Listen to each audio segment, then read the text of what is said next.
My grandmother was an extremely hard worker her entire life. You know, learning from her mom when they had to band together to pay for the land, you know, just Harriet with her 3 kids, that the land was passed down through the women. But my grandmother, Jody, she had 4 girls, so there is a heavy female influence in our family. Making the transition from mass consumerism to self-sustainability was extremely rocky.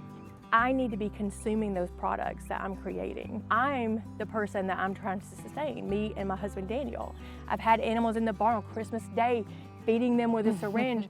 If I'm willing to do that for an animal, then I've got to be willing to do that for myself. You're Courtney, and this is Trusty Plow Farm. That's right. You have dairy cattle.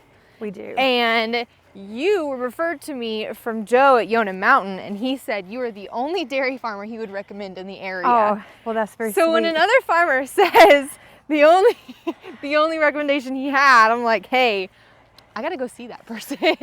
What a recommendation. That's great. Thank you. So what do you have going on here? We have a micro dairy. We have 6 Jerseys right now that we're rotationally grazing through the pasture. They're grass-fed only. We use the ABC mineral program, which is on this trailer here. We sell our raw milk for pet consumption in the state of Georgia. We have an agricultural feed license at Walker Meadows, which is in Claremont. They're another regenerative farm. They sell grass-fed, and they sell Yonah Mountain's chicken there. Yep. So we all kind of culminate there at his store to sell our goods. So you said you're a micro dairy, so what does that define as? Well, I'm definitely not a conventional dairy. I guess I would consider myself a homestead, more like a farmstead. So I am homesteading, and we grow all of our food, but I sell my extra because you got to keep the farm going. Right.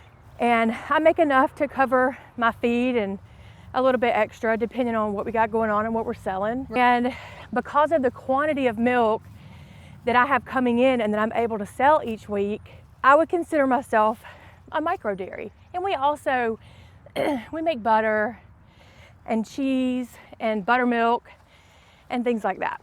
So how many cows do you have then? We have 6 Jersey cows. 6 Jerseys. Awesome. So yeah, I get that. That does sound, I see how that's micro versus like 20, 40, 100, yeah. You know? I'm sure there are people out there who have micro dairies that are milking more cows than me, and some probably milking less cows than me. Yeah. But you do what you can with what you have, right? So that's exactly right. How much acreage do you have them on? We have, looking out through here, we have about 10 acres. Some of that is our greenhouse over here. Oh, so, it goes up. Okay, okay, nice. Also, we have some garden space and a couple of barns. We also have a pond, so I'm grazing about 8 acres. But with the rotational grazing, we're able to get a lot more cow days in an area than if we just had them all in one big paddock. So how often do you move them? Right now we're moving them bi-weekly. And it really depends on the season. Grasses grow in fervently, and there's so much. Yeah. Sometimes there's very little grass. And just coming out of winter, we had some standing forage way out there in, well, you can't see it from here, in the steep section. We'll walk closer that way. That we saved essentially from last fall so that the cows would have green grass all winter, and also that saves us on hay, because hay not only is expensive, it's really hard to find hay that hasn't been sprayed with glyphosate or some other herbicide. Right. And the difference in a beef cow versus a dairy cow is what my dairy cow eats today comes out in the milk tomorrow. Yeah.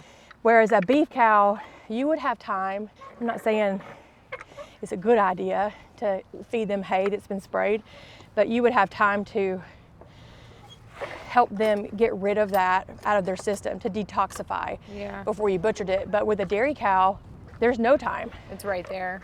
The milk's coming out every day. Yeah.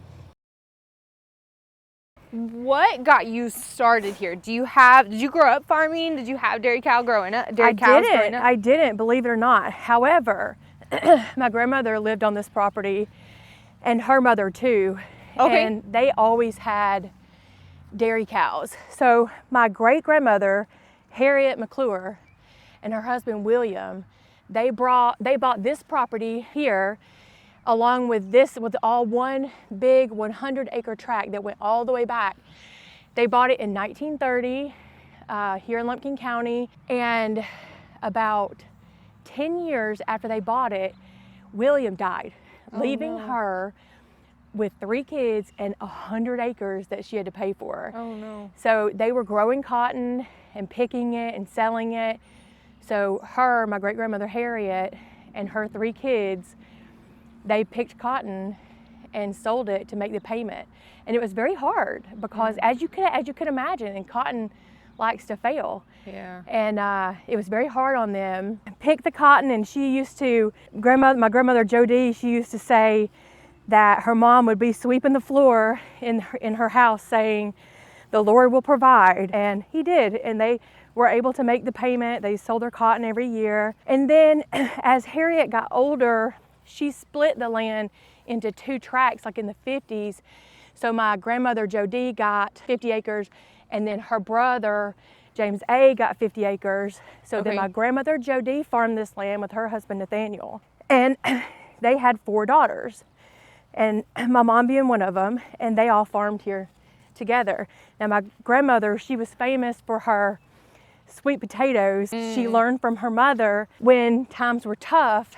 They always grew a garden, but she would grow sweet potatoes, which grow really well here. And she would mix the sweet potatoes, the cooked sweet potatoes, in with her flour and make sweet potato biscuits. So it made her flour go further with food that she was growing here on the farm. Now you can't be in my family if you don't know how to make a sweet potato biscuit. You just get kicked out if you forget. Kicked out. You're excommunicated if you can't make a sweet potato biscuit. She was famous for that. She made them her whole life. Now, is this like a secret recipe, or do you share this recipe with others that you like me? She had a secret recipe up until she was a little bit older.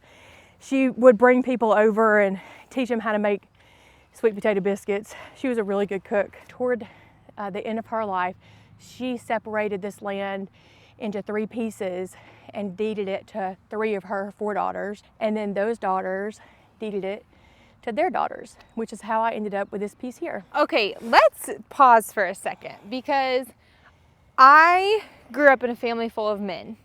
I was the first girl for the first 13 years, or the only girl for the first 13 years. And when you gotta learn work ethic as a female in a man kind of world, I don't know, it just is that way. It's amazing to me that your family has deeded it down to females. Do you think that is that different than growing up like in a male-dominated family, or is it any different? It's definitely different. My grandmother was an extremely hard worker her entire life. You know, learning from her mom when they had to band together to pay for the land, you know, just Harriet with her 3 kids. You know, my grandfather was a mechanic in that shop that you passed on the way here, on the way down my driveway. And he was really good at fixing cars, but grandmother was the muscle. Now, if somebody didn't pay, she was the one that was gonna go get the money. So she just had they all have a really strong work ethic, and all of my aunts and my mom, they're all the same way. I mean, we're always working. That's what they taught us, is how to work. Now, I don't know if that's necessarily a good thing or a bad thing, but we know how to work, and I'm thankful for that. But that's not to say that there aren't men here working too. I mean, my husband Daniel has built everything that you see here. He has built. He built the chicken coop, he built that. He built our deck, he built part of our house. I mean, he's if it weren't for him, I wouldn't, I mean, I'm definitely doing a lot, but I'm not doing everything. You know, there's awesome. It's a partnership. a lot of male influences here as well. It just so happens that the land was passed down through the women. But my grandmother, Jody, she had 4 girls, so there is a heavy female influence in our family. My grandmother would be so proud. She would be proud of us for continuing and bringing life back into the farm. But honestly, when before the land was deeded to her 4 daughters and she was still here, this is not where I was. This is not what I was doing. I didn't grow up this way, and had never considered really being a farmer. It took a really big change in my life for me to understand that I needed to take control of the way that I was living and not just be a consumer. Okay, how so? Do you mind talking about what happened? When I was growing up, I was a typical child. I grew up about 30 minutes from here, very athletic. I loved to be outside. My mom, loved to be outside. She always gardened. And when I graduated from college, I just wanted to make money, and I didn't care what I had to do to get the money. I just wanted to make money. I want stacks on stacks on stacks. So I started working in corporate security. I worked in corporate security for 20 years. I traveled all over the country doing, working for different companies in corporate security. And then I met my husband. I was living in Oregon. He was living here. We actually went to high school together, but we didn't hang out in high school. Yeah. I met him, and I moved from Oregon to South Carolina. He moved to South Carolina. We got engaged, we got married, bought a house. And I was still working in corporate security, and he was working in a corporate job as well. We were living such a life of consumerism.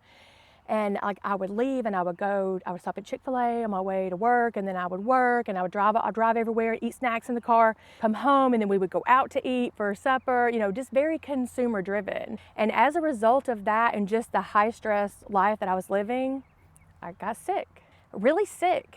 And at first I thought, they said I had thyroid cancer, I had my thyroid removed, but it turns out I had Lyme disease, which I didn't know until years. Losing my best friend at 34, I thought, when you're younger, mortality means nothing. It doesn't.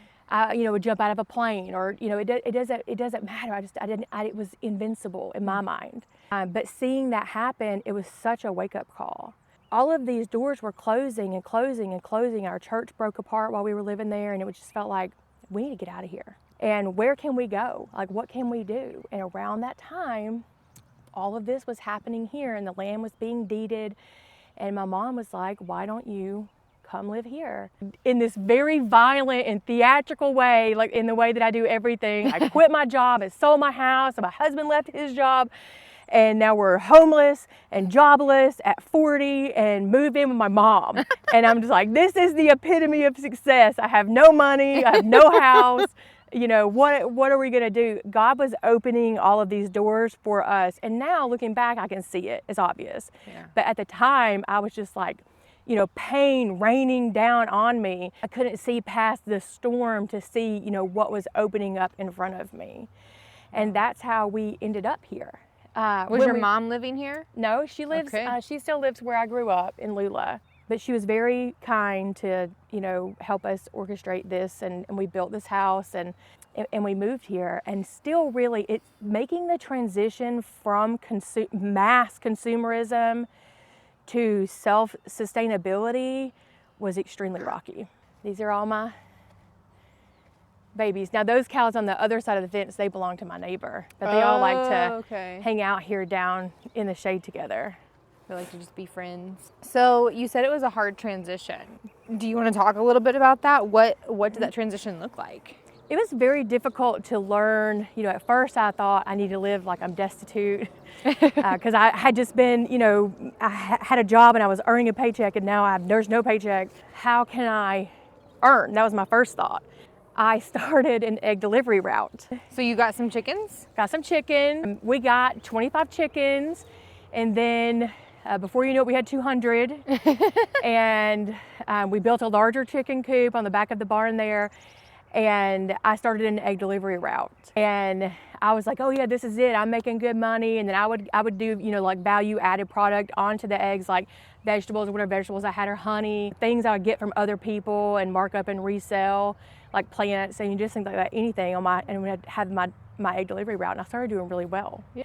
But then I came to the realization that what I'm doing is no different than what I was doing. I'm trying to earn the max amount of money, stacks on stacks on stacks, by amping up this egg delivery route. And coincidentally, at the end of my egg delivery route was a Costco. So I would sell everyone my homegrown food, and then I would go to Costco and buy convenience foods with the money I had just earned, because I was busy and I was tired. And I had done all this work preparing for the egg delivery route, and now I'm back to being a consumer. And I really felt this, like, as I've been working here and being a good steward of this land, I've gotten very close to God in my faith. Like, I've gotten very close. So it's so much easier to be close to God here than it is, you know, there where I was living in that consumer life. My husband and I both have really reconnected in that way. And I could hear him telling me, that's not what we talked about. Wait, we didn't agree on that. Hold on. I have such a drive. I mean, I really have an entrepreneur spirit, which is great because I'm always working and always, you know, looking for what can earn money. I did that. I had an egg delivery route. I let that go. Then I started elderberry syrup, and I planted 200 elderberry trees, and I started selling elderberry. And then I had to back off of that, and then I started selling at a farmer's market. And now I'm doing the same thing with raw milk. Raw milk is really coming into like a revival right now. Yeah. And we're selling it, and you have to sell some because you have to keep the farm running, and you have to be self-sustainable. So it's good to sell some. But what I do in my mind, I was like, you know, if I could have 3 cows, if you're going to clean the machine for 1 cow, you might as well clean it for 10. So I start buying cows and I start milking cows, and I'm bottling milk, and I really have to keep myself under control because I can't live that consumer lifestyle. Yeah. I have to live a self-sustaining lifestyle. And if I'm going out of my way to make sure that my cows aren't eating glyphosate and that my chickens aren't eating moldy feed and that they're not eating GMO corn, I need to be consuming those products that I'm creating. Right. I'm the person that I'm trying to sustain, me and my husband Daniel. We're trying to sustain this land, these animals, and ourselves. While I do want to sell and I do want to be successful, I have to really draw the line at becoming a consumer versus being a creator. That is a trap that a lot of us young, entrepreneurial spirited, hardworking people get into, that we think that because we have a work ethic, because we have a drive, then we're automatically chasing the money. And you can put that drive and that energy into something else. Give me a timeline. How long did that take for you? Like, when did you land here? When did you get chickens, elderberry, all the extras? When did that all happen? That's a great question. We've been here about 8 years. We're coming up on 9 years. And I mean, immediately getting here, we bought chickens, actually rescued chickens out of a chicken house. And those were our first chickens. And then a friend had given me some Bantam chickens, which I actually still have. Then we bought some more chickens that same year. By the next year, we had 200 chickens. And of course, I had to get ducks and I had to get geese. And by the 3rd year, I had my first milk cow, Harriet, after my great-grandmother. Yeah. Donkey, we got goats that same year. We put goats around in the pond here. We still have 4 goats, but I went big in goats. I went big in rabbits. I went big in chickens. I went big in geese. I was gonna have a geese empire at one point. Geese go for like $50 each. Yeah. And I kept getting geese thinking I was gonna hatch out my own goslings, and all my geese are girls. Even have a goose named Mr. Goose, and it's still a girl, and they all lay eggs. And so now I'm just stuck here with all these female geese, and I wasn't able to make any money that way. So probably in about 5 years in, I had really started to realize I can't continue to be a consumer. I have to be a creator, and I have to, you know, just steward this land that I have and stop, you know, wishing for this and reaching for that. And I have everything I need here, and everything I have is all that I need, and I need to stay here and do this. That was about year 5. Okay. About the same year, I got my second milk cow, and then after that, just started, you know, getting additional milk cows here and there. A milk cow really resonates with me, 1, because I truly believe in raw milk. 2, I can raise a milk cow from a baby and sell it to a family who has a homestead who wants a milk cow for their family. Yeah. Now that I can get behind. Yeah. So I've been doing that. We pared down on everything else, and we have enough animals to sustain us for what we're doing. I use the chickens to come through the cow pasture behind the cows to break up the cow patties. The goats keep the brush down. Occasionally, I'll dabble in rabbits just so I can get the manure, because I want to use the manure from the rabbits and the chickens and the cows to make compost to go into my garden. And then our garden feeds us, the cows feed us, and we'll occasionally raise a beef cow. And this is the life I think that God was pushing us toward when he set us here. It's so easy now to look back and see how all of these things were happening so that we could be here. At some point during that time, during the last, probably in that 5-year mark, I realized I had Lyme disease, and I tried to treat it holistically, ultimately ended up taking treatment for it and got better. This is Clover. Clover's actually for sale. She want to be somebody's next milk cow. Clover's for sale? She's Hi. 1 month bred, Jersey. Do you think that you'll fit in my camper? You should.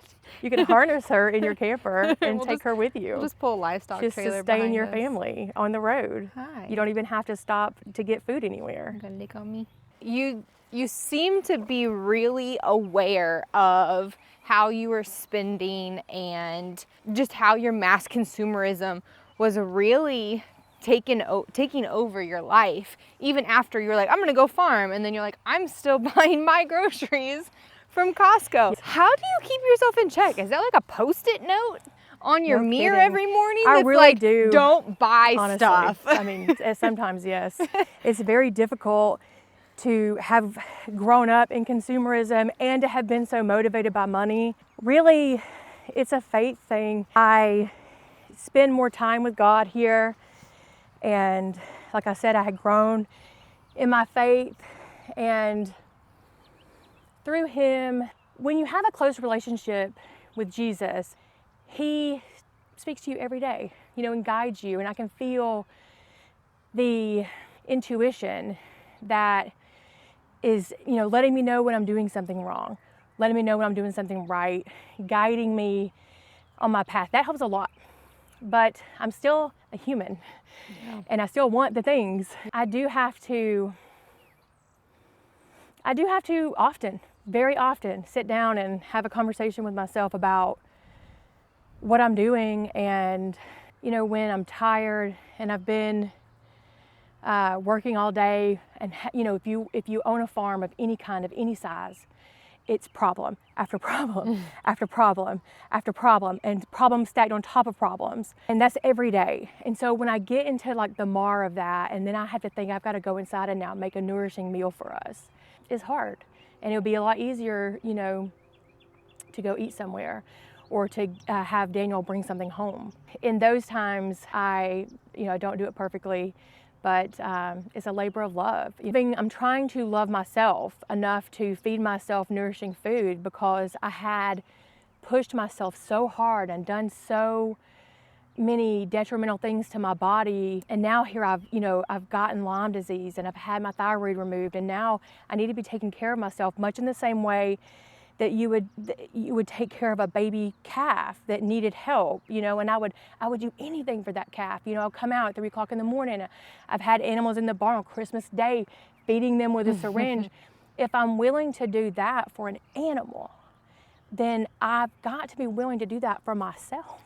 I want to hit on what you said about it being quieter. I mean, it is so loud out there. It is. And I don't mean physically with the cars. I mean, there is constantly advertisements in your face. Buy this. Here's the new thing to make your life easier. Take this supplement so that you feel better. How, other than just like holding yourself on the farm for too long, how do you continue to stay away from some of that noise to keep your mind just a little healthier? I do spend a lot of time here. I just came to the realization that most of the products for sale, not what they say they are, or I already have that. One of the traps that I fell into was collagen. I used to get collagen powder and put it in my coffee so I could have all the protein. Even here, even after we moved here and was on the farm. And now, and also there was a part of me that didn't fully trust what I was doing. It's really difficult to take a chicken from the chicken coop, process a chicken, butcher the chicken, clean the chicken, clean the insides, and then cook the chicken. Now I know what I've created is a very healthy product. I know I raised it, I fed it its entire life, I harvested eggs from it, and now I've harvested the chicken itself, and now I'm cooking the chicken. So I'm getting the benefit of the meat. I've already gotten the benefit of the eggs. I've got the benefit of the meat. My vegetables got the benefit of the manure. Now I'm cooking the bones into like a bone broth, and I'm trying to get all the nutrients out of the bone and some fat and obviously the like the liver and the gizzards and the heart. You know, all those things. People are selling those things in a capsule for like $50 a bottle. Yeah. And here I own it. Yeah. And I'm holding it in my hand. And I had to make a shift from truly realizing, you know, I'm sure that some of those products are great. And some of the products that are selling, like the livers that have been freeze dried and then powdered and put in a capsule, that's great. And if you don't have access to liver, or you don't have access to a pasture raised chicken or cow, and you're buying that's great. It's a good way to get it in, but I'm creating it, and I've gotten so much out of this animal. My stuff is better than the stuff at the grocery store. It's not gone through this mechanical process. It's not handled by people who just work there, who don't truly care about the animal. And I've realized over time, I mean, you really have to come to trust yourself. You have to come to trust your process and know what you're doing. When you first start, you make a lot of mistakes. I mean, I made a ton of mistakes. I can't make everything here, but I do, to your point of community, I have a community of like-minded people. So, you know, there's other farms in the area that are creating things. I did just decide that butchering chickens is not my jam. I can do it. If I need to do it, I will do it. Yeah.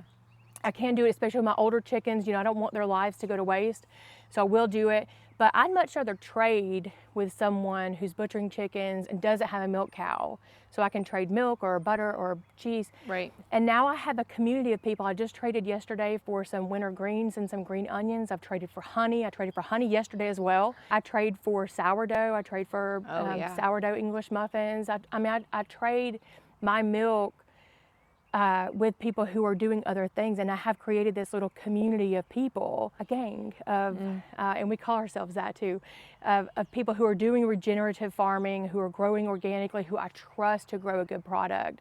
And through that, I've really been able to reduce my consumerism, but also I've changed my mindset where I'm not tempted to buy those things because I know that what I have is superior. Yeah. And the bartering thing I think is really big too. Joe at You on a Mountain, you know, we talked about that. He's bartering for his land. And I see that as a concept that's coming back. Obviously you do, if you have a whole gang of people that you're able to just share your products with back and forth. If we preach this, if we talk about, you know, being better with your body and eating better food, are there younger people who are listening? That's a tough question because there are both. I mean, there are people who, like me, who lived, you know, flippantly and thought, you know, it'll be all right, or kind of, you know, I don't care. There are young people out there now. There's a revival of, you know, homesteading and learning about, you know, I really think that there's something going on in the raw milk space because it is becoming extremely popular and it's so good for you. Perhaps people younger are consuming these products now and keeping themselves healthy. I have a theory. I have no scientific basis for this theory whatsoever. Okay. But my great-grandmother Harriet that we talked about, she grew up on a homestead diet. What she ate, she grew. My grandmother, she grew up similar. She was probably 30 before she started being able to buy products at the store to like help her make food, but she was still making food at home. She was probably 50 when she started buying food out and going to restaurants. She had a very good, both of them lived very long lives and had a foundational health about them, like a foundational gut health about them because they were just eating these homegrown foods. Yeah. My mom, she grew up on homegrown food. She had a foundation of it until she was probably 10. Then she started getting processed foods. And then by the time she was 20, now, you know, they're going to the dairy spot and getting hot dogs. So that generation, you see more health problems. Yeah. You know, people are getting cancer, people are getting, you know, diseases and living with diseases. It could be that those diseases weren't reported in the older age. And I know people died in my grandmother and great-grandmother's era. I know that. By the time I came around, I grew up on processed foods, Pop-Tarts and cereal. Yeah. I had no foundation of nutrition. And it's not we that were taught the food pyramid. The food pyramid and the Yeah. and the school lunches. Oh, the school lunches. Milk with pizza. I mean, that's great. Who doesn't want that? The milk tastes like cardboard, let's Yes. remember. This is how we grew up, and we're so sick. We're so sick. All of us have something, and the generations follow after that. There's something to be said for homegrown food as a foundation. Yeah. Like when you're coming up in your formative years, eating those kinds of foods. I wish that it was as simple as us going out there and saying, hey, don't eat that, eat this instead. But I wouldn't have listened to that when I was that age either. Same. T-Bell was my best friend in college. Yes. Well, I'm like, I think of it and I'm like, oh, I can already feel the issues that are gonna happen. Well, you know, but to